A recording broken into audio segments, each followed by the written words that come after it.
Welcome to the Rim Break Rodeo. We hope this video helps. In this video, I will explain how to get a teddy bear in a claw machine. First, take a moment to observe the machine carefully. Notice how the prizes are arranged and try to gauge the claw's strength. Look for teddy bears that are already closed to the prize chute or those that appear to be loosely stacked.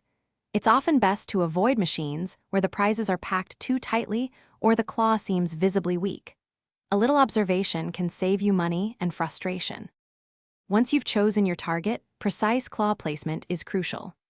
Aim for the teddy bear's center of gravity, which is typically its head or the main part of its body.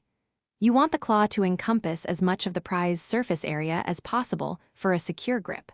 Trying to grab just an arm or a leg often results in the teddy bear slipping away, so focus on a solid, central hold. Not every grab needs to be a perfect lift. Sometimes, a strategic nudge is all it takes to shift a teddy bear closer to the prize chute. If you feel the claw's grip isn't strong enough for a full lift, consider a drop strategy. Aim to drop the teddy bear onto another prize, hoping the impact will bounce your target closer to the exit. This can be a clever way to win even with a less powerful claw.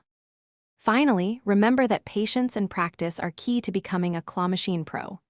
Each machine can have slightly different claw mechanics, so trying various ones will help you learn. Don't be discouraged by a few unsuccessful attempts. It's all part of the learning process. Also, it's wise to set a small budget for yourself, perhaps $5 to $10, to ensure you enjoy the game without overspending. Thanks for watching. Consider subscribing if we helped you.